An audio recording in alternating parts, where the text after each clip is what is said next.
Cari amici di Crazy Motor Life, benvenuti a questo nuovo post World Superbike. World Superbike completamente nuovo perché ci trovavamo in una pista nuova, Cremona Circuit. Robby, Cremona approvata? Ciao a tutti, intanto. Cremona provata assolutamente. Finalmente devo dire uno spettacolo molto bello per il campionato del mondo Superbike perché merita secondo me dei circuiti dove anche il pubblico può rimanere più a contatto con i piloti che corrono in pista e Cremona, uno dei motivi principali per cui è approvata dal mio punto di vista è proprio quello, perché il contatto del pubblico all'esterno con le moto, con i piloti comunque molto vicini in tutte le curve ha emozionato tanto. Io sono stato il venerdì per seguire da vicino le prove, ho potuto vedere sia in pista che dalle nuove tribune e nella parte ovviamente paddock box che già conoscevo, viste le svariate volte in cui ho fatto dei corsi a Cremona, e devo dire che era veramente bello perché in tanti circuiti sei troppo lontano, sei comunque coinvolto emotivamente, ma non sei sulla moto con il pilota. Qui potevi vedere, oltre che i sorpassi, veramente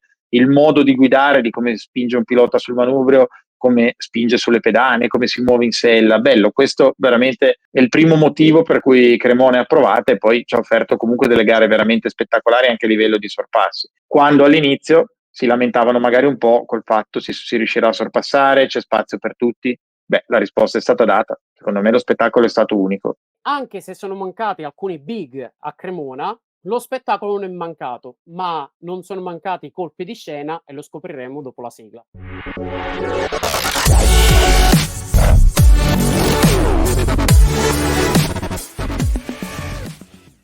Robby, dicevamo mancavano i big perché Toprak non era presente, perché ancora questo trauma pneumotoracico non è rientrato completamente, quindi si è preferito non farlo correre. Invece Cremona ci ha regalato uno spettacolo straordinario. Prima di tutto, come dicevi giustamente tu, molti piloti si lamentavano perché è una pista abbastanza stretta, non c'era abbastanza spazio per superare, poi abbiamo visto sorpassi praticamente in tutte le curve, in tutte le salse, e anche un pilota come Bautista che ne parlava non bene, lo parlava più che altro come un cartodromo, non come un circuito per la World Superbike, è riuscito a risalire in gara 1 di 10 posizioni, quindi vuol dire che i sorpassi si potevano fare pure bene. Ma mentre parliamo proprio di Alvaro, gara 2 è successa una cosa che secondo me si poteva evitare. Alvaro poteva evitare il sorpasso su Bulega? Ma guarda, in quell'occasione secondo me sì, nel senso che penso fosse anche molto galvanizzato dalla sua rimonta e dall'aver capito che si può sorpassare in quella pista. Anzi, io credo una cosa, che quando fai i test magari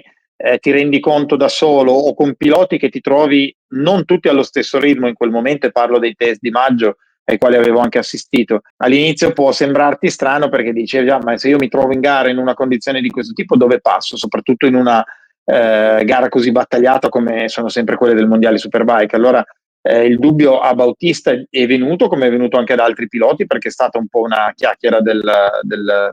dell'evento, prima ovviamente di arrivare proprio al weekend di gara. Quindi penso che ancora di più per Bautista, avendo visto quello che è riuscito a fare come rimonta con 10 posizioni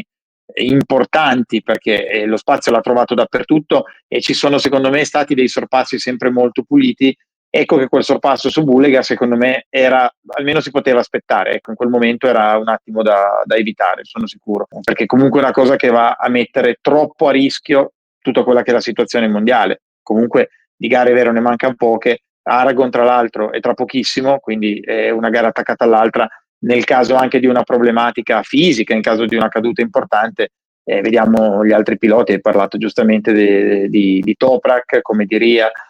dopo è difficile recuperare. Quindi secondo me bisogna pensare davvero a tante cose, soprattutto quando c'è in ballo qualcosa di veramente importante, non solo il risultato singolo, ma nell'insieme dei punti importanti. Infatti, Bulega è un pilota da mondiale, perché È proprio, ragiona già eh, come un pilota maturo che capisce di dover portare il maggior numero di punti a casa ad ogni weekend, senza rischiare nulla di più. Come la pensi? Ma allora penso proprio questo, che alla fine forse Bulega un sorpasso di quel tipo non l'avrebbe azzardato in questo momento, facendo riferimento al sorpasso di Bautista, perché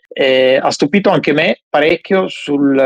come è maturato in questa stagione, perché un conto è trovarsi molto bene, l'abbiamo già detto all'inizio con la moto, ricordiamo quanto ha fatto, perché c'è sempre quello da pensare già nei test invernali. Comunque all'esordio in Superbike è stato velocissimo, quindi dici, boh, ma sarà solo veloce adesso, devono mettersi tutti a posto, o non è questa solo una sorpresa del momento e verrà realmente fuori. Secondo me sta dimostrando che sta venendo realmente fuori ed è cresciuto non solo fisicamente, perché comunque se pensiamo agli esordi nel moto mondiale, ovviamente è cambiata l'età, è cambiato tutto, però proprio si è formato diversamente, è un pilota secondo me molto adatto fisicamente proprio alla guida delle superbike, di motoderivati di serie, ancora di più di quello che aveva fatto con la 600 fino allo scorso anno. Quindi secondo me attualmente è già maturo per poter pensare davvero a un campionato del mondo. La cosa importante da fare nel periodo invernale, in quello che sarà la pausa invernale, non, lo dico volgarmente, nel senso non montarsi la testa perché comunque è ancora tutto da scrivere, o meglio, bisogna far tesoro delle esperienze di quest'anno per metterle in pratica ancora di più il prossimo anno e lavorare proprio mentalmente ancora di più che fisicamente o sulla moto durante l'inverno su quello che può essere mancato, e quello lo saprà lui, avrà analizzato l'acquisizione dati, insieme al team sanno benissimo dove perde, magari in certe curve secondo me ancora deve migliorare un po' lo spigolare e l'uscire forte, traiettorie tipiche da superbike, tutte queste cose metterle insieme e farne veramente tesoro, non sentirsi mai arrivato. Da questo punto non lo conosciamo ancora, ma sulla valutazione attuale assolutamente un pilota già con un potenziale da mondiale. Quando parliamo di un pilota da mondiale, si parla sempre di giovani, si parla sempre di ragazzi arrembanti che magari c'è quel pizzico di sana follia in più o di possibilità di rischiare, c'è quella, mancanza di sensazione di rischio rispetto a uno che magari corre già da tante stagioni. Però Cremona ci ha regalato un weekend straordinario, perché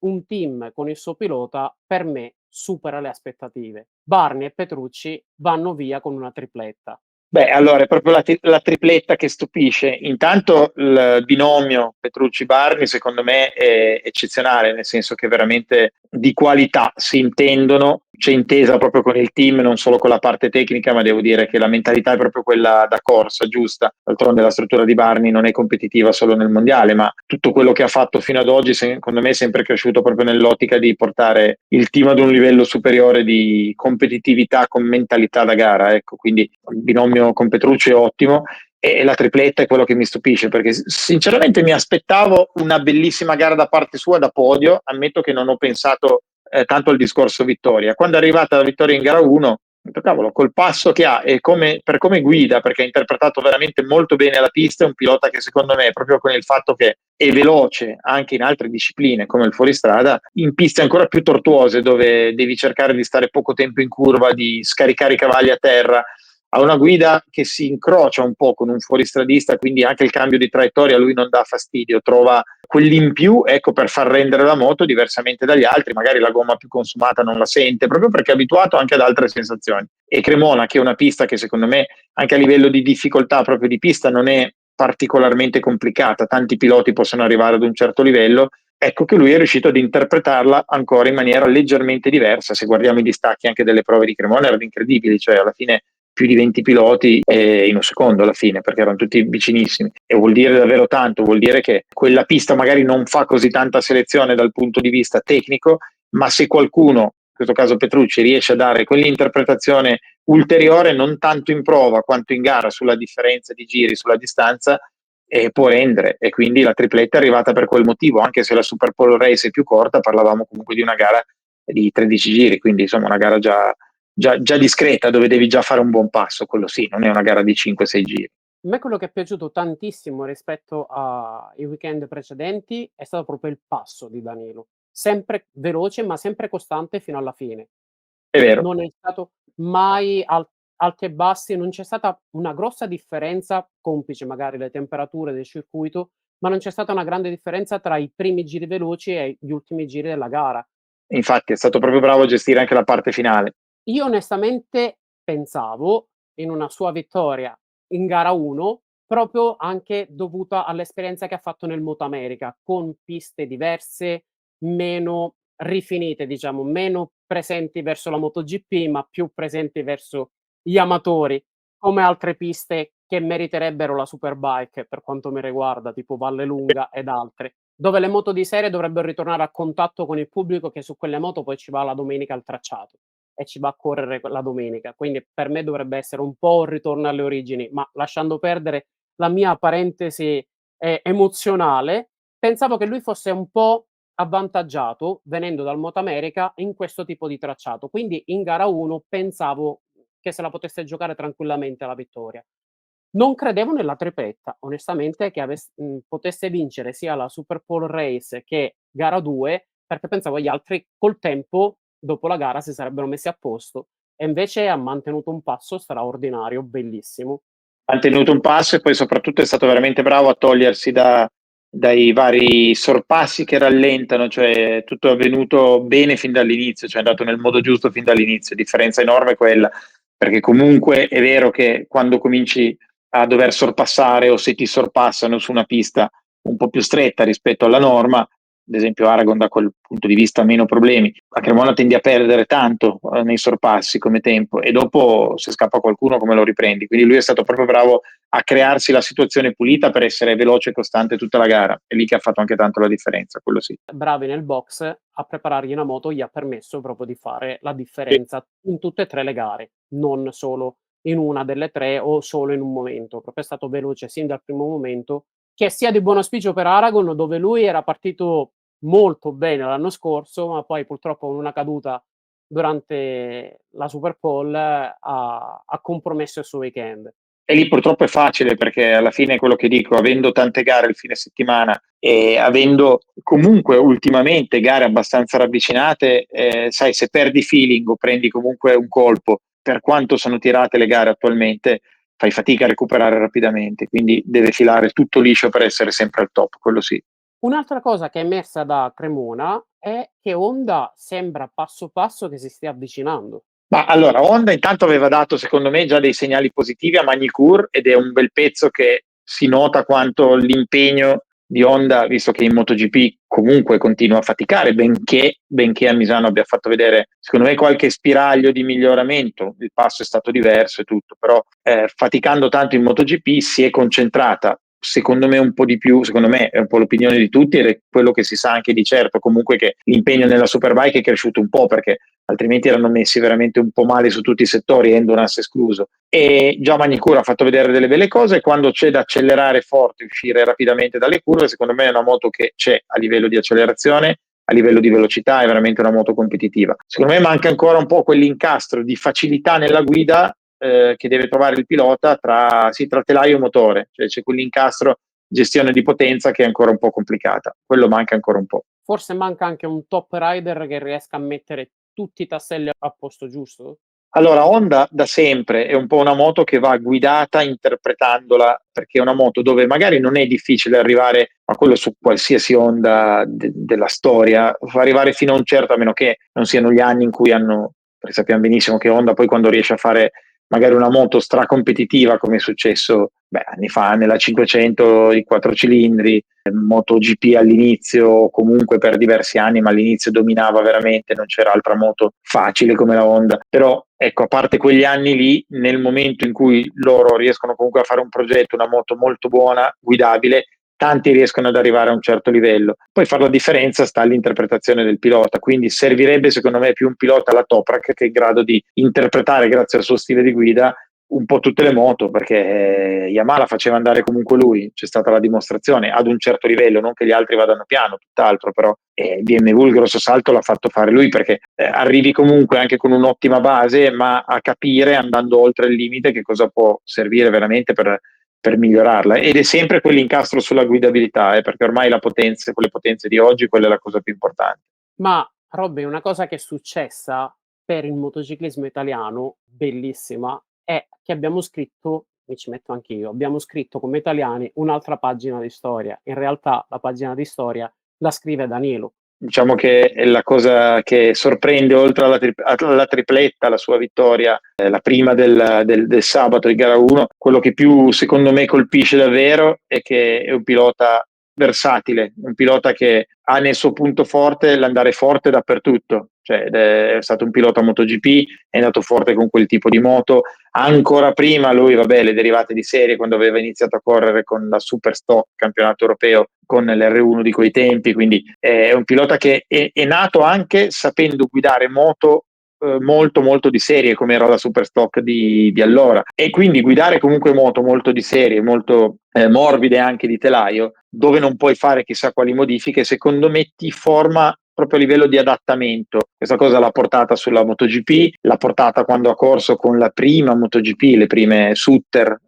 della CRT, quando ho corso anch'io qualche gara nel 2012, lui era col team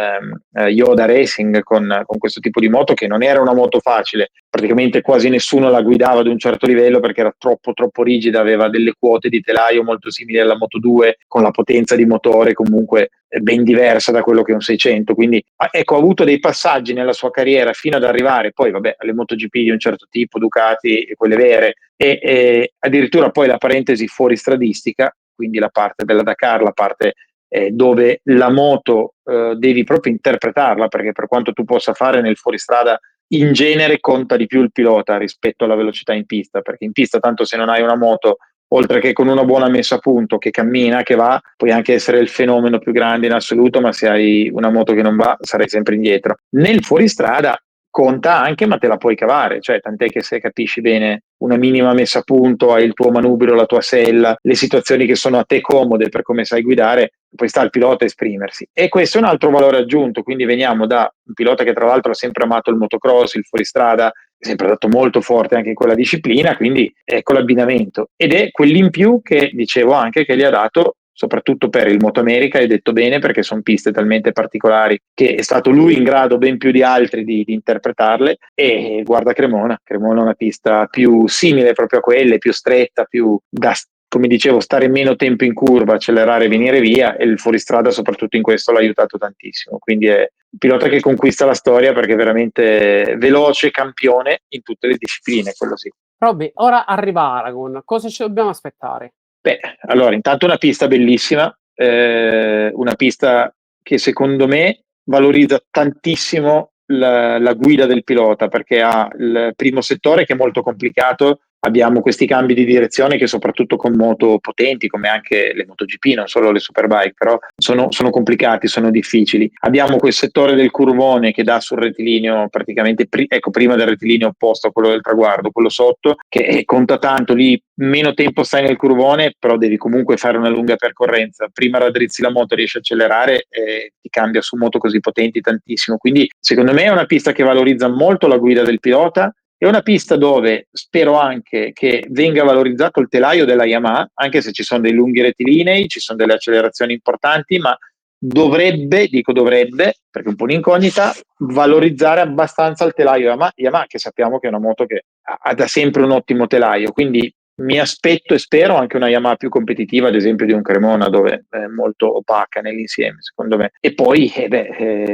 mi aspetto comunque, dovessi dirti, mi aspetto un ritorno, lo chiamo ritorno, anche se non è così, però là davanti sempre di un Bautista, perché secondo me è una pista che gli si addice, è favorevolissima alla sua moto, lui comunque leggero, bisogna accelerare, c'è un po' questo compromesso di guidabilità telaio, frenata, comunque un pilota che frena anche molto bene. È vero che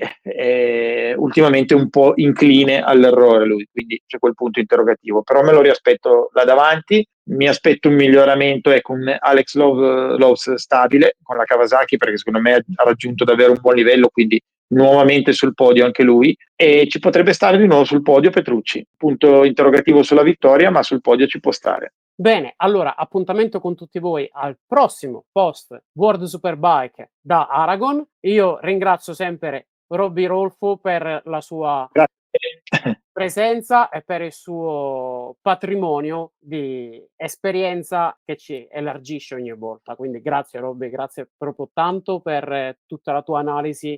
dettagliata al pilota, la tua grande esperienza sulle moto, quindi grazie molto. Un piacere, grazie a te e grazie a tutti e a prestissimo per la prossima. Ciao! Ciao!